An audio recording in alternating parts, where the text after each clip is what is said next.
Momento do Discipulado.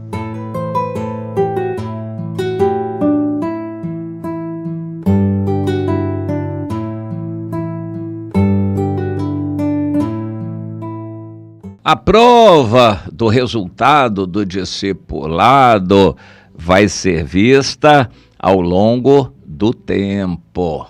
Pois é, nós discipulamos uma pessoa para ensinar essa pessoa a ser um cristão ativo, obediente a Deus e frutífero, que produz frutos. Jesus disse em João no capítulo 15, não foram vocês que me escolheram, eu escolhi vocês e designei para que vocês vão. O cristão verdadeiro é o que vai, o que fica trancado dentro de casa.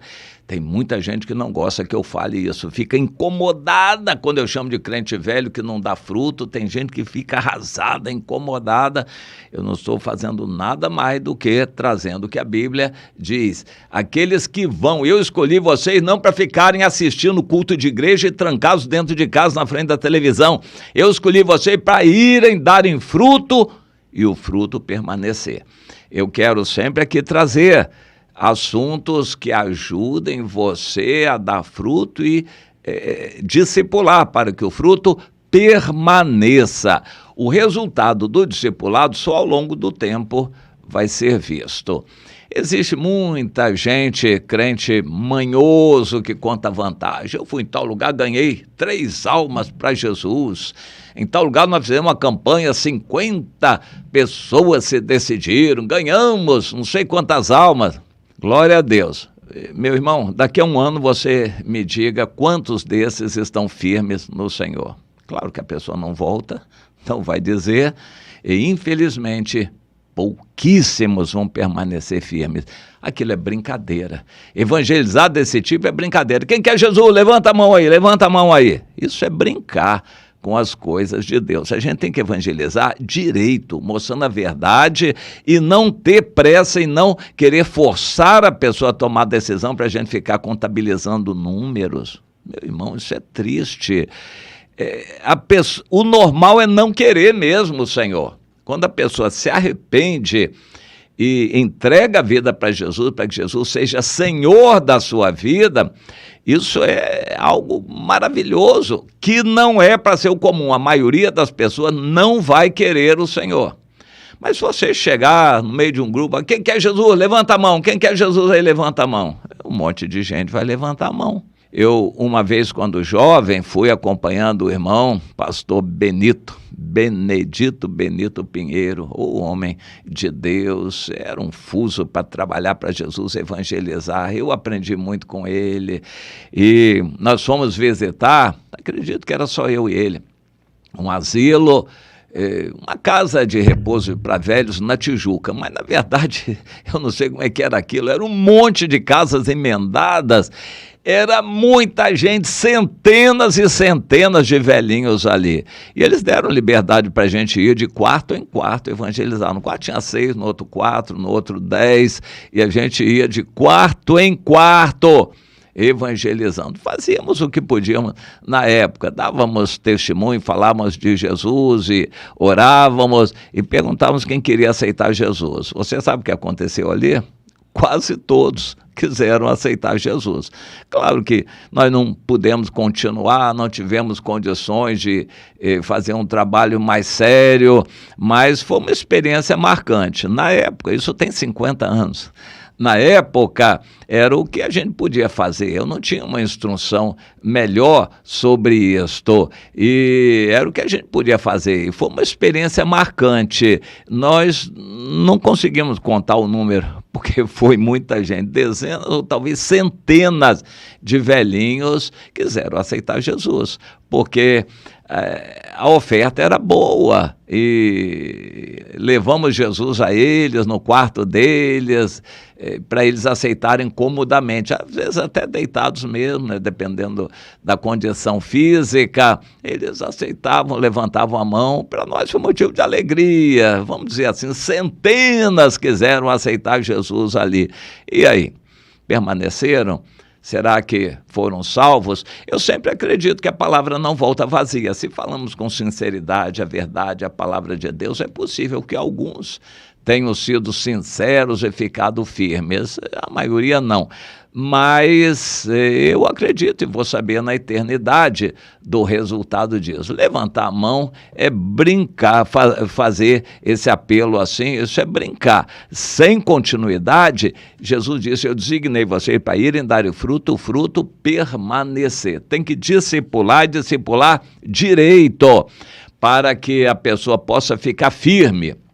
O apóstolo Paulo escreveu para o filho dele na fé, o Timóteo, no capítulo 2, 2 Timóteo 2. Ô, meu filho Timóteo, isso que eu escrevi para você, ensinando, eu aprendi com Jesus, mas você ensine isto para homens fiéis e idôneos para ensinar a outros.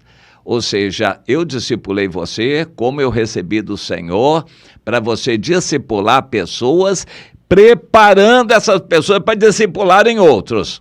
Não fique evangelizando para encher a igreja, para assistir reunião, mas para eles discipularem outros. Ensine, vá com eles, para eles aprenderem a discipular outros também.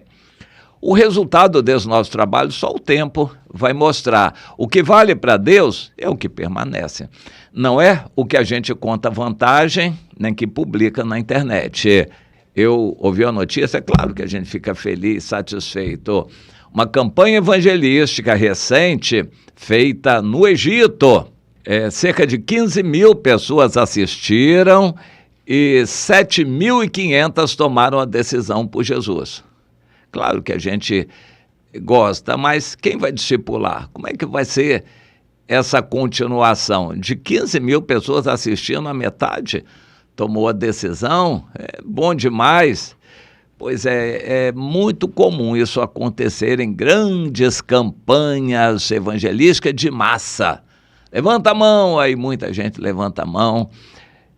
Deus quer que a gente discipule. Evangelizar direito, a pessoa se arrepender da velha vida e tomar a decisão de deixar a velha vida, vai ser discipulada, ensinada no caminho do Senhor. O fruto e o resultado do discipulado só o tempo vai mostrar, só o tempo vai mostrar. E eu vou citar o exemplo, Jesus discipulou 12, ele discipulou mais diretamente. Os 12 ele escolheu para enviarem e serem apóstolos. Jesus escolheu 12, mas ele tinha talvez uns 70. De uma vez só, ele escolheu 70 homens para enviar de 2 a 2. Então, provavelmente ele tinha aí de 100 a 200 que andavam com ele direto para todo lado. Mas ele escolheu os 12. Entre os 12 tinha o Judas, que andou com ele o tempo todo, fez milagres, pregou, curou pessoas. A Bíblia inclui o Judas nisso tudo. Então o Judas também foi usado por Deus, junto com outro e vigiado por Jesus. Mas o coração dele não era sincero e no devido tempo ele se afastou, amou o prêmio do dinheiro, do suborno, da falsidade e acabou no que deu. E junto com ele estava o Pedro. O Pedro andou com Jesus até o fim e deu a vida por Jesus e queria seguir Jesus para todo lado, ser fiel em tudo, estava sempre pronto a ser o primeiro a fazer o que Jesus dissesse, estava sempre pronto a obedecer e foi fiel e ele negou a Jesus. Eu não considero um erro ele ter negado a Jesus, foi uma estratégia errada que ele usou para poder continuar perto de Jesus. Ele não desistiu de Jesus, não desanimou de Jesus, não deixou de seguir a Jesus, pelo contrário, ele mentiu, negando a Jesus para poder continuar perto de Jesus. É bom a gente não julgar muito o Pedro por causa disso. Jesus apenas queria dizer: que a carne é fraca, a gente não pode se basear no nosso eu, mas Jesus nunca desistiu de Pedro, e Pedro estava sendo preparado para grandes coisas, como de fato aconteceram. Que Deus nos dê esse entendimento. Nós estamos discipulando um Judas, estamos discipulando um Pedro. Será que a gente consegue discernir? Claro, a Bíblia diz que Jesus sabia desde o início quem era o Judas. E será que a gente sabe? Sabe sim. Um crente que não dá fruto, em algum momento ele pode se voltar contra você, trair, se levantar, e, enfim, pode vir a ser um problema, mas só o tempo. E enquanto esse tempo não chega, a gente faz o quê? A gente ama e ajuda, só que você não vai perder tempo com alguém que você percebe que não é sincero, não recebe o que você fala, não pratica o que você ensina, só ouve e fica ali junto com você. Essa pessoa, a gente tem que tomar cuidado. Não podemos ir contra ela, falar mal dela, temos que amar, mas não vamos dar muito tempo, gastar tempo com uma pessoa que não cumpre o ID de Jesus, não produz fruto, não faz discípulo nenhum. Não é para perder tempo com uma pessoa desse jeito. Mas o joio vai continuar no meio do trigo. Nós precisamos aprender a andar no meio do trigo e do joio e pedir graça e sabedoria a Deus para a gente poder investir em pessoas que dão fruto. Meu irmão, você está dando fruto?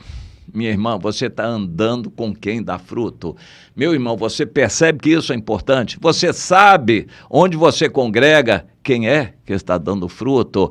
Procure verificar isto, porque é fundamental. Dar fruto é o motivo e o critério pelo qual nós seremos julgados pelo Senhor. Entenda isto e abra o seu coração para dar fruto, e se você já tem dado, para dar mais fruto ainda. Se você não tem dado, para se arrepender, para não terminar de morrer e começar a dar fruto, porque ainda é tempo. Ainda é tempo. O tempo se escoa, mas ainda é tempo.